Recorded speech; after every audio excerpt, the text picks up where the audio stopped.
First দেখো আমাদের কি টপিকটা রয়েছে, বলছে ECI released protocol for symbol loading unit handling. অর্থাৎ ভারতের যে ইলেকশন কমিশন, যারা কিনা তোমার এই সিম্বল লোডিং ইউনিট যেটা তোমার হ্যান্ডলিং করার জন্য একটা প্রোটোকল চালু করেছে, ঠিক আছে। তো আমাদের কোশ্চেনটা হচ্ছে এটা কি বলতে চেয়েছে বিষয়টা নিয়ে, সেটা আমরা এখানে আলোচনা করব। প্রথমত দেখো কি বলেছে, রিপোর্টটা কবেকার, এবছরের মে মাসের 2 তারিখে। অর্থাৎ কি বলেছে, on 1 May 2024 election commission of India অর্থাৎ ইসিআই। বলতো এখন বর্তমান চিফ ইলেকশন কমিশনার কে আছে?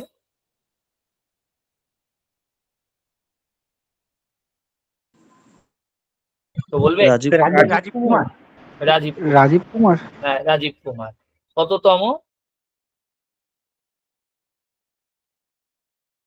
বললাম কততম?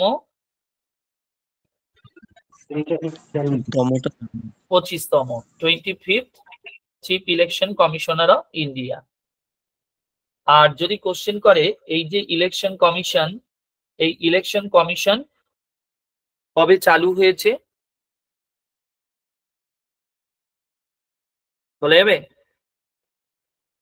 ইলেকশন কমিশন কবে চালু করা হয়েছে? 1952 কি স্যার? না, তারও আগে। 52 তে তো ভোটই হয়। 1950?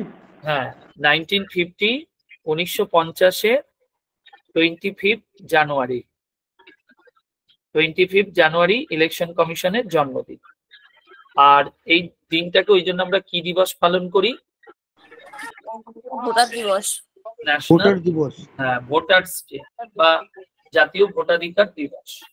আবার এই দিনে আমরা আরেকটা দিবস পালন করি, যেটা হলো ন্যাশনাল ট্যুরিজম ডে। 25 তারিখে অর্থাৎ জানুয়ারি মাসের 25 তারিখে আমরা পালন করছি ন্যাশনাল ভোটার্স ডে। আবার এই দিনটাতেই আমরা পালন করছি ন্যাশনাল ট্যুরিজম ডে। আর এটারই আরেকটা অর্থাৎ ন্যাশনাল ট্যুরিজমেরই মতো আরেকটা ডেট অর্থাৎ 27 সেপ্টেম্বর, এটাকে আমরা বলি international tourism day. International tourism day, ঠিক আছে, পালন করা হয়। তাহলে বলো তো 25শে জুন, এবছরে 25শে জুন মানে গত মাসে ভারত সরকার একটা দিবস পালন করলো, সেই দিবসটার নাম কি? না, যোগা ডে নয়। যোগা ডে তো 21শে জুন। হ্যাঁ, এটা হলো 25শে জুন। বলো স্যার, ওইটা কি ওই ডেমোক্রেসি কিল ডে বা কিছু একটা? হ্যাঁ, কনস্টিটিউশন হত্যা ডে। ওই সেই এমার্জেন্সিটা জারির জন্য ইন্দিরা গান্ধীর আমলে ভারতীয় সংবিধান হত্যা দিবস। কি বললাম? সংবিধান হত্যা দিবস, ঠিক আছে। কারণ 1975 সালে যে তৎকালীন সরকার যে মানে এমার্জেন্সি ঘোষণা করেছিল, তারই প্রতিবাদ স্বরূপ বর্তমান সরকার এই 25শে জুন এবছরে এটাকে পালন করলো। আশা করা যায় আগামী বছরও হয়তো সেলিব্রেট করবে। কি বলছে? সংবিধান হত্যা দিবস, ঠিক আছে। আচ্ছা, এবার আমরা চলে আসি আমাদের জায়গায়। বলছে on 1 May 2024 the election commission issue detailed guidelines for the handling and storage symbol loading unit অর্থাৎ SLU in accordance with the Supreme Court recent directive ensuring election transparency। তোমরা এবছরে অনেকে এখানে ভোট দিয়েছো, তোমরা দেখেছো ভোট যখন মেশিনে ভোট হয়, ভোটের পাশে একটা ভিভিপ্যাট মেশিন থাকে। যে ভিভিপ্যাট মেশিনের মধ্যে তুমি যাকে ভোট দিয়েছো তাদের যে সিম্বলটা, রাজনৈতিক দলের যে সিম্বলটা তুমি দেখতে পাবে, দিয়ে একটা বাক্স, সিম্বল এবং নেম দুটোই স্যার আছে। হ্যাঁ, সিম্বলটা থাকে, রাজনৈতিক দলের নামটাও থাকে, তাই তো নাকি? ক্যান্ডিডেটের নামও থাকে তো। হ্যাঁ, দিয়ে সেটা কাগজ ওই বাক্সের মধ্যে পড়ে যায়, তাই কি না? হ্যাঁ স্যার, হ্যাঁ, মানে ওটা প্রমাণ যে আমি যেখানে ভোট দিলাম, অনেকে বলে না ভোট দিচ্ছি এক্স এ, ভোট গিয়ে পড়ছে ওয়াই এ, এটা ঠিক না ভুল, সেটার জন্যই ভিভিপ্যাট চালু করা হয়েছে।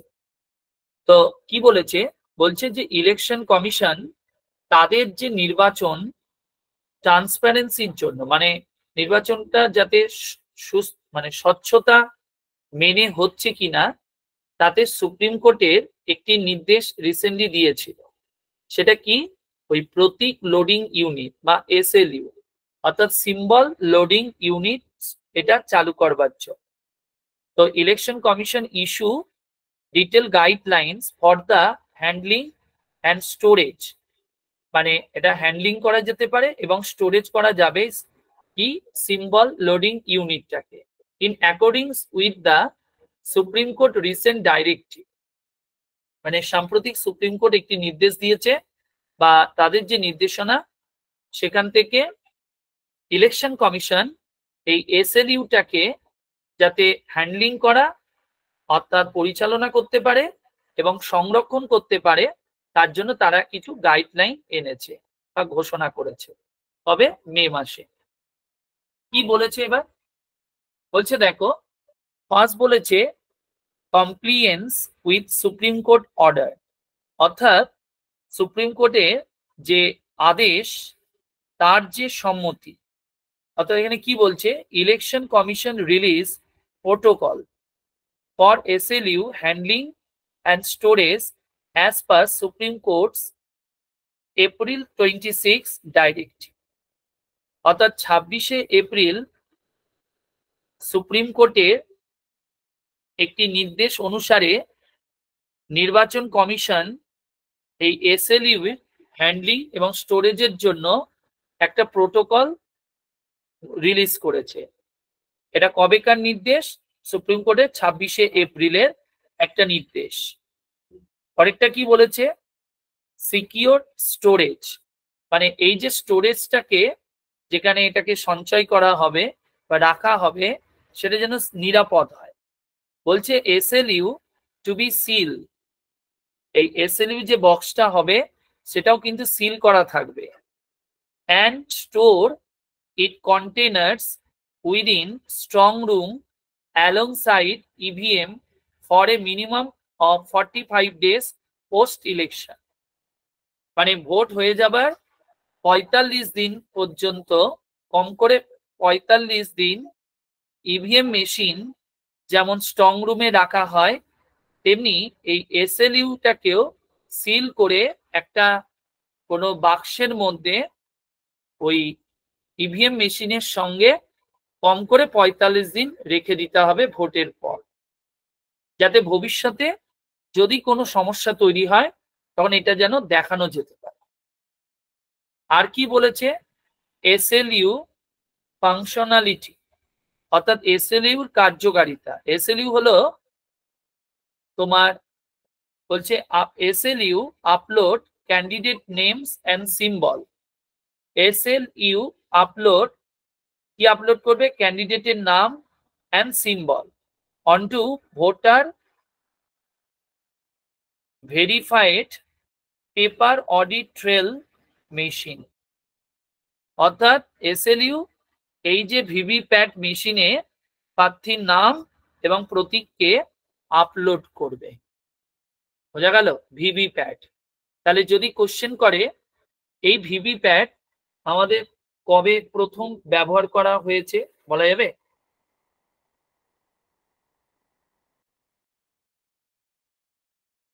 বলবে? স্যার ব্যবহার করা তো মানে 1 মে তো এটার প্রপোজাল এসছে, বলো আবার। না মানে এটা প্রপোজাল এসছে, এখন অব্দি ইউজ হয়েছে কি বুঝতে পারিনি সেটা। স্যার প্রথম হচ্ছে কেরালা তো ইউজ করেছিল ভিভিপ্যাট। আমি কোশ্চেনটা কি করেছি বলতো, আমি বলেছিলাম এই ভিভিপ্যাটটা ব্যবহার হয়েছে কোথায়, আমি এইটার ব্যবহার বলিনি, এসএলইউটা। আচ্ছা আচ্ছা, কথাটা কি বোঝা গেল? হ্যাঁ হ্যাঁ স্যার। হ্যাঁ, ভিভিপ্যাটটা ইউজ হয়েছে বেশ কিছু দিন আগে। আমি বললাম সেইটাই কোশ্চেন। এইটা একটা রিসেন্টলি বিহারে একটা পরীক্ষা হয়েছে, ওই টিচার রিক্রুটমেন্টের কোনো পরীক্ষা, সেখানে এই কোশ্চেনটা দিয়েছিল যে ভিভিপ্যাট ভারতবর্ষে কত সালে প্রথম ব্যবহার করা হয়। বোঝা গেল? তো এই ভিভিপ্যাট ভারতবর্ষে প্রথম ইন্ট্রোডিউস হয় 8খানা কেন্দ্রে, মানে আমাদের যে 543টা যে পার্লামেন্টারি কনস্টিটিউয়েন্সি রয়েছে তার পাইলট প্রজেক্ট হিসাবে 8টা জায়গায় এটা চালু হয়েছিল 2014 সালে যে নির্বাচন হয়েছিল সেই নির্বাচনে। বোঝা গেল? এই 8টা নির্বাচন কিন্তু কোনগুলো? লখনৌ, গান্ধীনগর, তারপরে Bangalore south, Chennai central, Jadavpur, Raipur, Patna Sahib and মিজোরামে এইটা ব্যবহার করা হয়েছিল তৎকালীন সময়। ঠিক আছে, মানে পাইলট প্রজেক্ট হিসেবে এটা চালু হয়। স্যার এটা কোন ইলেকশনের ক্ষেত্রে ফার্স্ট চালু হয়েছিল? অ্যাসেম্বলি 2014 ইলেকশন না পার্লামেন্টারি ইলেকশন। Parliament election? ঠিক মানে আছে, এখন আর হয় না স্যার আমি- ভিভিপ্যাটটা ইউজ? বলো। হ্যাঁ বলো। হ্যাঁ হয় তো স্যার এখন। 2014 পরে এটা আর ইউজ হয় না? ওটা শুধু কি মানে টেস্ট করার জন্য হয়েছিল না এখনো ইউজ হয় এটা? তুমি এবছরে ভোট দিয়েছো? ইউজ হয় তো, স্যার ইউজ এখনো তো হয়। হয় স্যার, সেম হয় আস্তে স্যার। আস্তে আস্তে, এক মিনিট। যে বললে কোশ্চেন, হ্যাঁ কে হ্যাঁ জিজ্ঞেস? হ্যাঁ, বলছি তুমি এবছরে বাবা ভোট দিয়েছো? হ্যাঁ হ্যাঁ তুমি ভোট যখন দিতে গেছো হ্যাঁ প্রচেষ্টা বলছো তো? হ্যাঁ হ্যাঁ স্যার। হ্যাঁ, ভোট দিতে যখন মেশিনটা প্রেস করেছো তার পাশে কোনো বাক্স দেখতে পাওনি? হ্যাঁ দ্যাট ইজ ভিভিপ্যাট। আচ্ছা। ওই যে তুমি কাকে ভোট দিয়েছো তার ওই ভেতর থেকে একটা কাগজ বেরিয়ে এসে বাক্সের মধ্যে হ্যাঁ। পড়লো, হ্যাঁ দেখেছো? হ্যাঁ স্যার, হ্যাঁ হ্যাঁ স্যার। মানে তুমি actually কেটে পড়ে মেশিনে, যায় স্যার, হ্যাঁ প্রিন্ট মেশিনে আউটের যাকে, মতো। হ্যাঁ মেশিনে যাকে ভোট দিলে হ্যাঁ, সেইটা তার আদৌ কি নাম আর তাতে, এটা, তার নাম আর লোগোটা কেটে পড়ে যায়। হ্যাঁ ওই তো, ওইটাই হলো ভিভিপ্যাট। ওকে, তো স্যার আচ্ছা ভালো, ভাই, এসএলইউর সাথে ভিভিপ্যাট এর মানে এবার ডিফারেন্সটা? বলছি, আসছি এবার এসএলইউটা আমি বলছি। ভিভিপ্যাটের ওই যে আমি বললাম ভিভিপ্যাটের ওইটা কি হচ্ছে, কাগজটা তো ওই বাক্সে পড়ে যাচ্ছে। এখানে স্যার। বলছে ভিভিপ্যাটের মধ্যে ওই রেকর্ডটাও থাকবে, আচ্ছা। মানে ওর মধ্যে হয়তো কোনো মেশিনারি কোনো ইউজ করা হবে যেখানে ওই পুরো ডিটেলসটা থাকবে, ওখানে জমা থাকবে হয়তো, যেটা বলা হয়েছে। বোঝা গেল? এতদিন হ্যাঁ, হয়তো স্যার। আমাদের দেখাচ্ছে ওই কাগজটা ভেতর থেকে বেরিয়ে আসছে, এবার হয়তো তার ডিটেলসটা ওর মধ্যে আপলোডও থাকবে, যাতে ভবিষ্যতে কেউ যদি কোনো ক্লেম করে সে যেন দেখতে পায়, বা আচ্ছা। সরকার কোনো কেস যদি হয়ে থাকে সেই কারণে, মানে স্বচ্ছতার জন্য এটা মেনলি করা হয়েছে। বোঝা ওকে গেল? স্যার। হ্যাঁ হ্যাঁ স্যার। এবার বলো। 45 ডেজ কি ওটা কি মানে সংরক্ষণ করা হয়? 45 দিন? হ্যাঁ, কম করে 45 দিন বলছে, মিনিমাম 45 ডেজ। বুঝা গেল? ঠিক আছে, বললাম ঠিক আছে। হ্যাঁ স্যার। ওকে,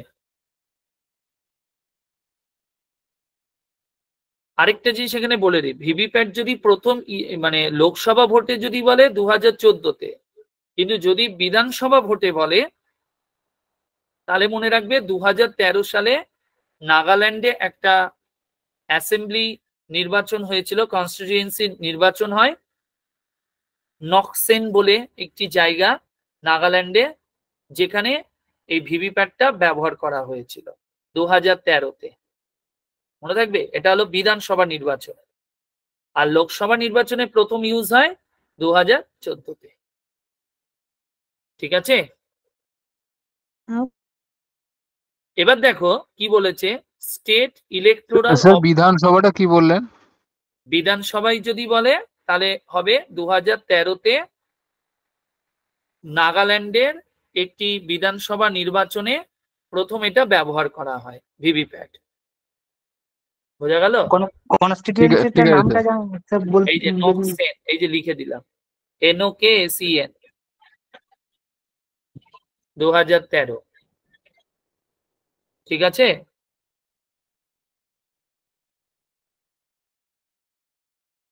বললাম ঠিক আছে। হ্যাঁ স্যার।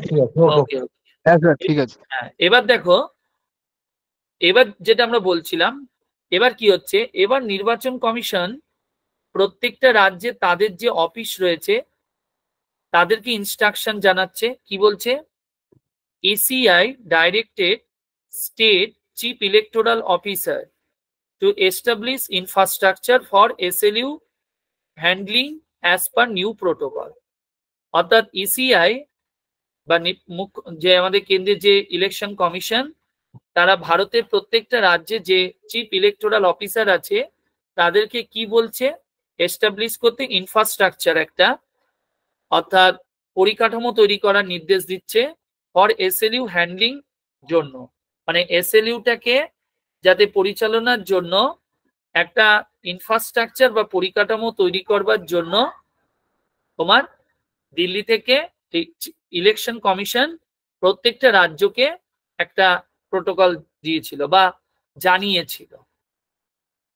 এরপরে কি বলেছে, ইমপ্লিমেন্টেশন ডেট, বলছে রিভাইজ প্রোটোকলস ইফেক্টিভ, অর্থাৎ revise protocols effective 1st May for all VVPAT symbol loading processes. বোঝা গেল? অর্থাৎ সমস্ত ভিভিপ্যাটের যে প্রতীক লোডিং প্রক্রিয়ার জন্য একটা সংশোধিত প্রোটোকল, যেটা কিনা 1 মে থেকে কার্যকর করা হয়েছিল। ঠিক আছে, এবছরে 1 মে থেকে যেটা আমাদের কার্যকর করা হয়েছে, এটা একটা রিভাইজ প্রোটোকল হিসেবে ঘোষণা করা হয়। আর কি বলেছে, মাইক্রো কন্ট্রোলার ভেরিফিকেশন, অর্থাৎ supreme court permits verification of EVM microcontrollers upon request from 2nd and 3rd place candidates. অর্থাৎ নির্বাচনে যারা ধরো 2য় বা 3য় স্থান পাবে, তাদের যদি কোনো অনুরোধ আসে, সেই কারণের জন্যই তোমার সুপ্রিম কোর্ট বা বলতে পারো দ্বিতীয় বা তৃতীয় স্থানে প্রার্থীদের অনুরোধ যদি আসে ভিত্তিতে সুপ্রিম কোর্ট এই ইভিএম এ মাইক্রো কন্ট্রোলার যাচাইকরণের একটা অনুমতি দিয়েছিল। ওকে, তাদের যারা 2nd পজিশন এবং 3rd পজিশন পাবে তাদের যদি কোনো অনুরোধ জন্য এটা মেনলি করা হয়েছে। বোঝা গেল?